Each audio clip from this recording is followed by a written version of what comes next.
감사합니다. 오늘 말씀은 우리 참된 희년을 실현하자. 희년이라는 개념이 아마 어색하실 수가 있습니다.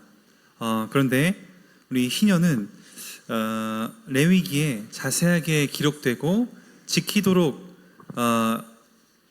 우리 소개가 된 것인데 기쁜 해입니다.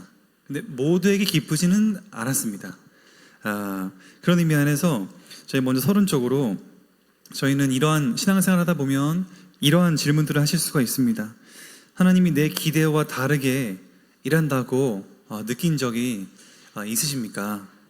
세례 요한은 그렇게 생각했던 것입니다. 또 삶이 잘 안 풀린다는 이유로 하나님께 혹시 실망한 적이 있으십니까? 이러한 질문을 드리면서 오늘 한번 본문을 보겠는데, 일단은 세례 요한이 오해하고 있었습니다. 제가 크리스마스 때부터 예수님이 오시는 것에 있어서 유대인들은 상당한 오해를 하고 있었다는 것을 아마 여러 번 들으셨을 겁니다. 근데 조금 더 언약적으로 이 세례 요한이 어떤 성경 구절을 붙잡고 있었길래 예수님을 오해했는가를 볼 수가 있는데, 먼저 희년을 좀 소개해 드리겠습니다. 희년은 레위기 25장 한번 쭉 읽어보시면 다 나오지만 이렇게 나와 있습니다. 너희는 50년째 해. 원래는 7년마다 안식년이 있습니다. 7년하고 1년을 쉬어야 되는데 7년을 7번 했을 때, 그래서 7, 7, 49 하는 그 다음 해가 50째 해입니다. 그래서 50년째 해를 거룩하게 해서 모든 주민들에게 자유를 공포하라. 이건 너희에게 희년이니 너희는 각각 자기의 소유지 원래 본 고향 땅으로 돌아가고 또 자기 가족에게로 돌아갈지다. 근데 주민들에게 자유, 이건 뭔 말이냐면 종살이 하던 사람들에게 자유에서 해방한다, 자유로 해방한다라는 얘기입니다. 노예 생활에서 해방한다. 얼마나 좋습니까? 근데 또 있습니다. 우리 그 25장 전체를 보면 토지를 반환한다. 이게 이런 일이 왜 일어나냐면, 옛날에는 먹을 게 없어. 지금처럼 차상위 계층에게는 국가가 지원을 해주고, 지금처럼 뭐 고유가 지원, 피해 지원금 이런 것들이 정책적으로 없었던 시대이기 때문에 그냥 오늘도 느헤미야 어린이 예배 때 나왔지만 돈이 없으면 아이들을 노예로 팔고, 그래서 또 생계를 유지하고, 그것도 안 되면 또 자기 갖고 있던 땅도 팔고, 그래서 거기에서 노예로 들어가가지고 일한 것에 삭슬 세금으로 내는 듯이 이렇게 하고 자기 나머지는 삶으로 살고, 이게 그냥 당연시되던 시대였습니다. 아니 어떻게 자녀를 팔아? 자기 살겠다고? 그 당시의 사회를 이해를 하셔야 됩니다. 그러니까 그 당시의 문화는 먹을 게 떨어지면 자녀를 노예로 이렇게 파는 것이 좀 되게 자연스럽게 일어나는 그 당시 어떤 문화적인 현상이었습니다. 그러니까 자녀도 팔고 뭐 토지도 팔았는데, 그럼 토지를 산 사람이 있을 거 아닙니까? 산 사람은 판 사람한테 돌려줘라. 이게 무슨 말입니까? 돈 주고 샀는데. 근데 50년째 되는 해에는 다 그렇게 하라 이겁니다. 또 하나는 땅 50년 동안 엄청 뽑아 먹었으니, 우리 그런 얘기 들으셨습니까? 북한이 그 곡식의 영양가가 많이 부족하답니다.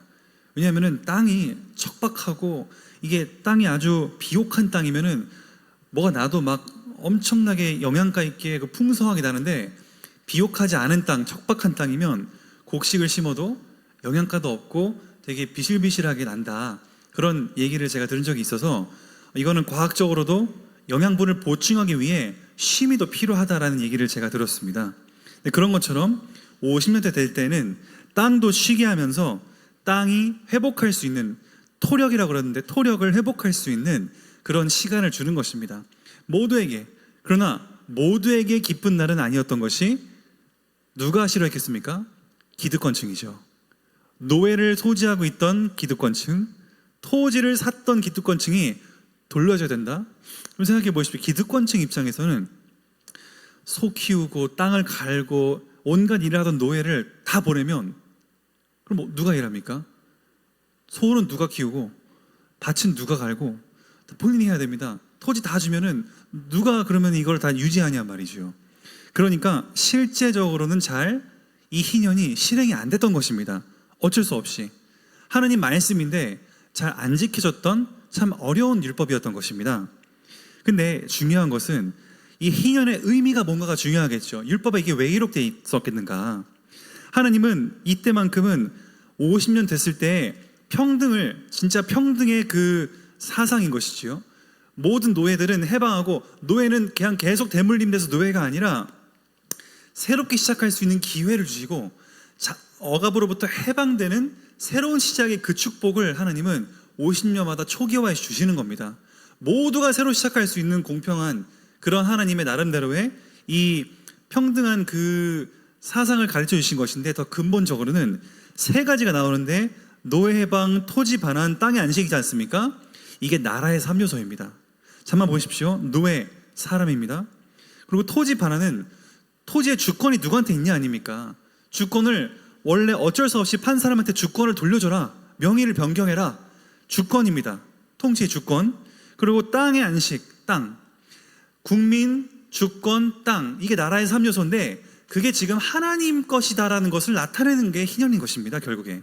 그러니까 희년은, 야 그래, 우리 땅도 우리 것도 다 하나님 것이니까 그래, 노예 해방시켜주자, 그래, 이 땅도 하나님 거니까 하나님 것 다시 돌려드립니다라는 의미에서 말씀에 순종하는 것입니다. 단순히 공평을 주장하는 게 아니라 근본적으로는 하나님의 것임을 인정하는, 모든 게 하나님 것이다 이러므로써 기뻐할 수 있는 것이 희년의 진짜 의미였던 것입니다. 근데 안 지켜졌던 것이지요. 근데 이제 이사야서 61장 1, 2절에도 같이 얘기가 나옵니다. 하나님께서 나오면서 결국 뭡니까? 상한 자를 고치고 포로된 자에게 자유를, 갇힌 자에게 노임을 선포한다. 이게 미래에 오실 메시아가 이렇게 하겠다 이겁니다. 이때까지 안 지켜졌던 희년이 도저히 아무리 봐도 이분들이 안 지켜질 것 같은 겁니다. 그래서 진짜 메시아가 진짜 희년을 회복했으면 좋겠다, 이사야 선지자를 통해 그렇게 소개가 되는 것입니다. 그래서 2절에 여호와의 은혜해, 희년과 우리 하나님의 보복의 날, 심판의 날을 선포해서 모든 슬픈 자를 위로했다. 자 보십시오. 두 가지가 나왔습니다. 은혜를 회복하는 희년과 심판의 날인, 보복의 날인 심판이 두 가지 같이 나왔습니다. 세례 요한은 유대인들이 이걸 딱 붙잡고, 아 예수님 오시면 우리는 은혜를 받고 사람들은 완전히 심판받고 완전히 악은 다 끝나겠구나, 특히 우리 로마의 속국이었는데 완전히 이 사람들 심판받겠구나, 복수의 날, 보복의 날, 악한 사람들에게 공이다, 선한 사람들은 상 주고 악한 사람들은 심판받는. 그러니까 보십시오. 사실 이 세례 요한은 그렇게 생각을 하고 있었는데 예수님도 그렇게 로마 딱 이기고 우리를 딱 해방해서 구원하시고 이게 성취될 줄 알았는데, 예수님은 심판 보복은 나중에 재림할 때 할 거다라고 밀어두신 것인데 요한이 못 깨달은 겁니다. 지금은 기쁨, 은혜를 주고 포로된 자, 억압된 자를 놓아주는 그러한 것이다, 희년이다, 보복의 날은 나중이고, 그것을 말씀하시는데 잘 이해가 안 되는 것이죠. 그래서 요한은 어떻게 얘기했냐면 3장 11절에도 예수님이 처음에 활동을 시작하시기 전에 3장이면은 4장이 뭡니까? 마귀 시험 이기시고 5, 6, 7장이 산상수훈 아닙니까? 그러니까 본격적으로 시작하시기 전에 세례 요한이 예수님 세례 주는데, 그때 세례 요한이 뭐라고 하는가?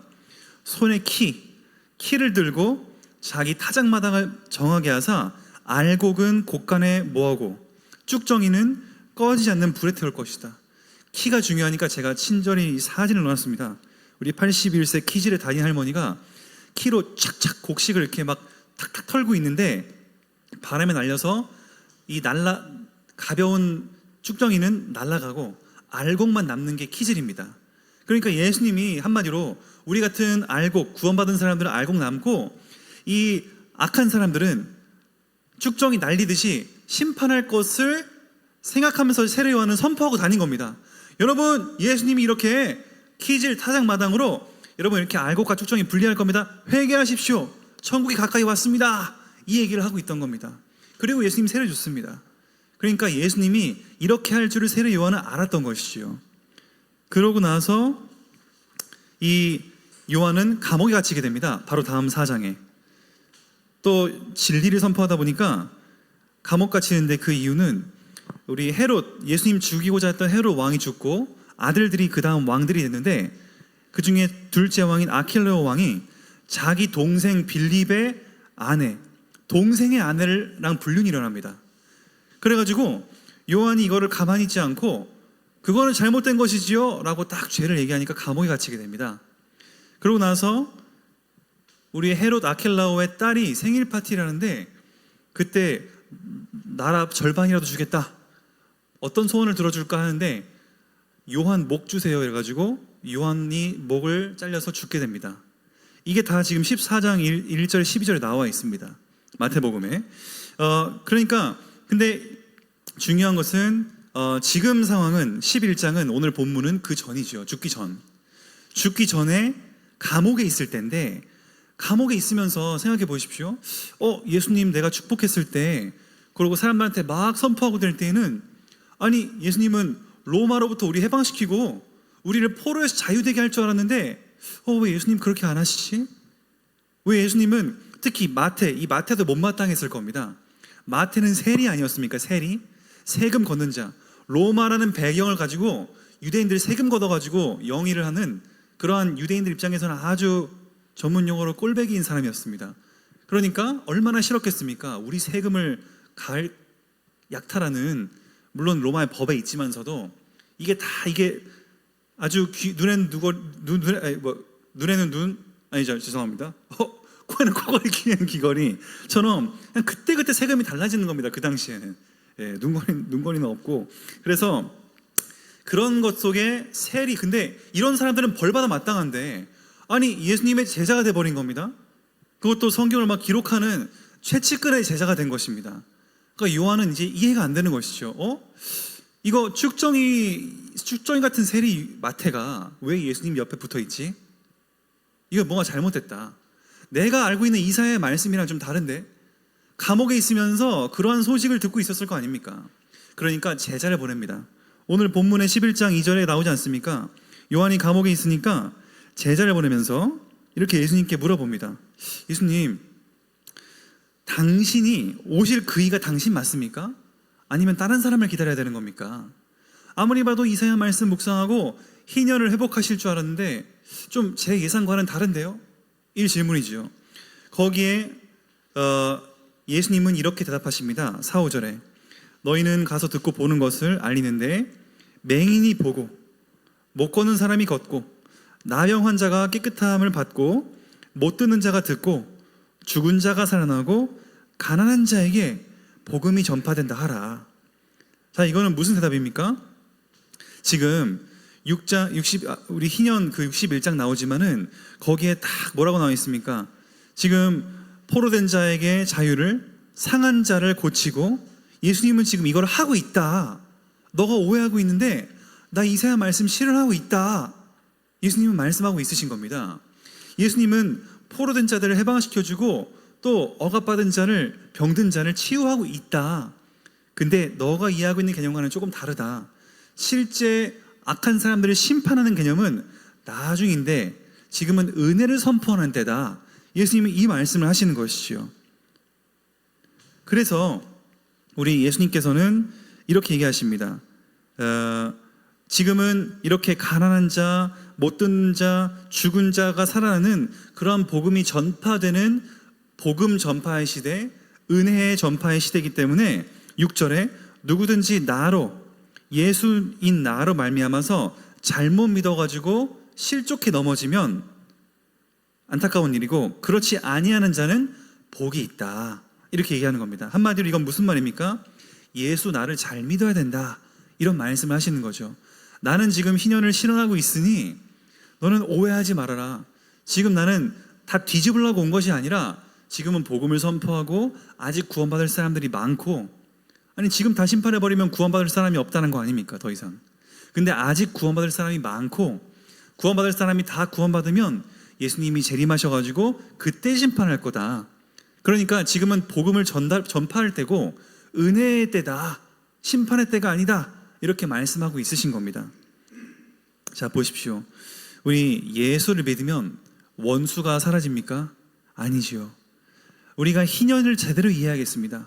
예수님은 이 땅에 오시면서 다 그냥 무너뜨리고 사회 구조를 바꾸고 하는 심판자로 오신 게 아니라 어려운 자를 살리고 정말 병든 자를 치유하고 이 복음을 소개하는 그 은혜의 해, 희년을 실현하러 오신 것입니다.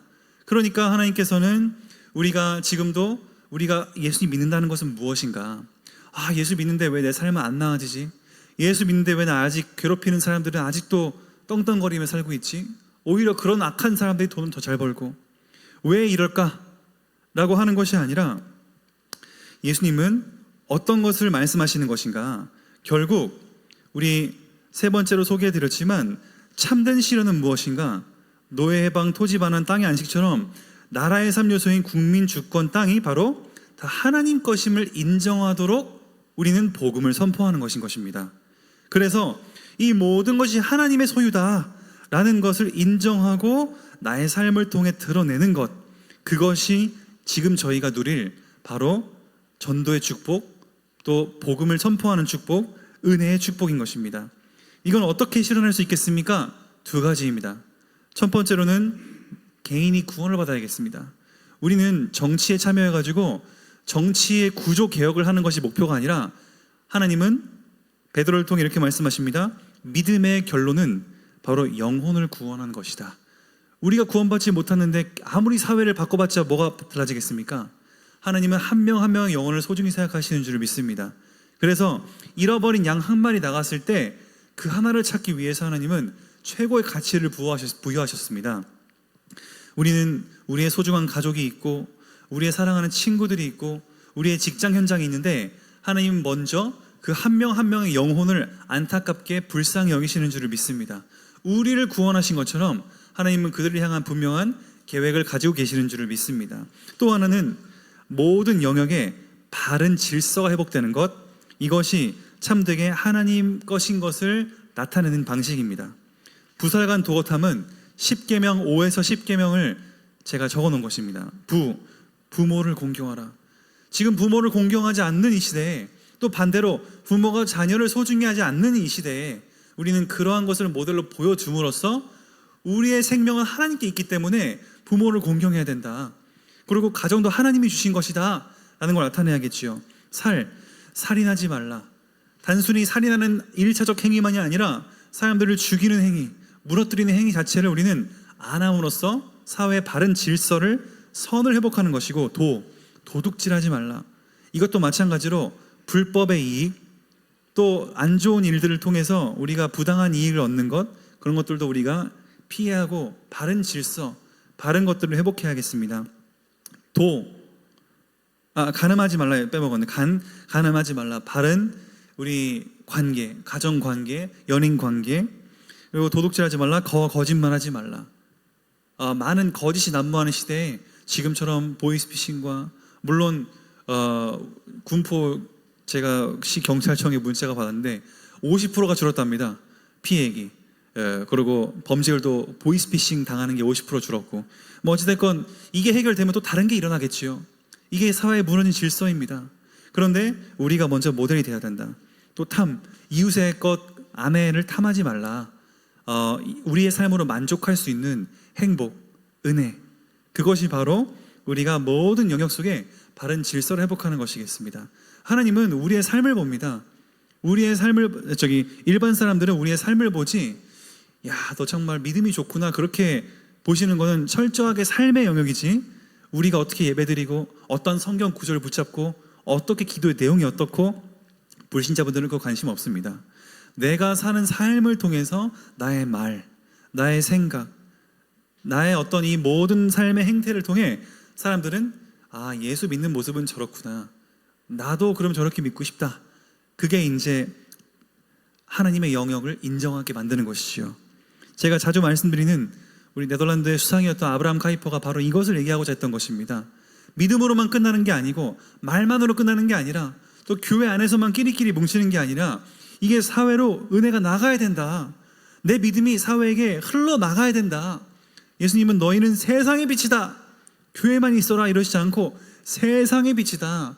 산 위에 있는 동네가 숨겨지지 못할 것이요 집안에 밝히 모든 사람에게 비치느니라. 이게 우리가 받을 축복인 줄 믿습니다. 그래서 오늘 결론입니다.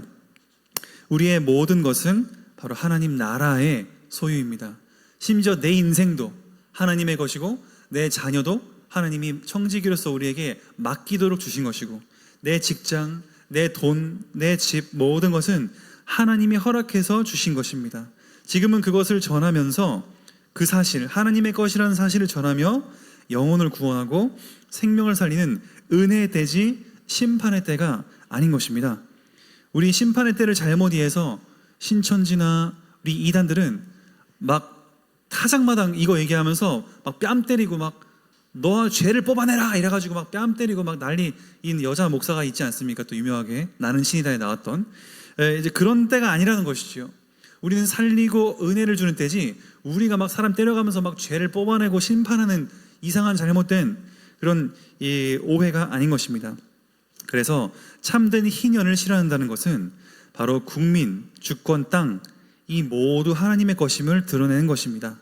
그러기 위해 우리 개인은 하나님의 은혜를 누리시고, 또 우리는 타인에게 구원의 복음을 전하고, 가정엔 사랑의 교제와 성삼일체 하나님의 사랑의 교제와 직장에는 선한 영향력과 세상엔 바른 질서가 회복되기를 예수 그리스도 이름으로 축복드립니다.